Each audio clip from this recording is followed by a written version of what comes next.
Army chief general Asim Munir کی قیادت میں پاک فوج نے وطن عزیز کے دفاع کو مزید ناقابل تسخیر بنانے کا ایک اور سنگ میل عبور کر لیا۔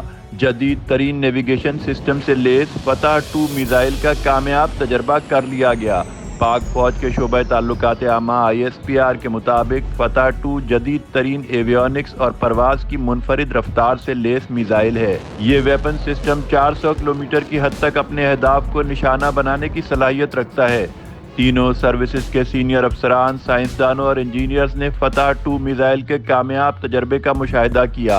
ISPR کے مطابق صدر اور وزیر اعظم نے کامیاب میزائل تجربے پر پاک فوج اور سائنسدانوں کو مبارکباد دی ہے، جبکہ chairman joint chiefs of staff committee اور آرمی چیف نے بھی کامیاب میزائل تجربے پر فوجیوں اور سائنسدانوں کی کاوشوں کو سراہا ہے۔ پاک فوج کے اس سرپرائز نے پڑوسیوں کی چیخیں نکال دی ہیں۔ بھارتی میڈیا میں ایسا لگ رہا ہے جیسے صفِ ماتم بجھ گئی ہو۔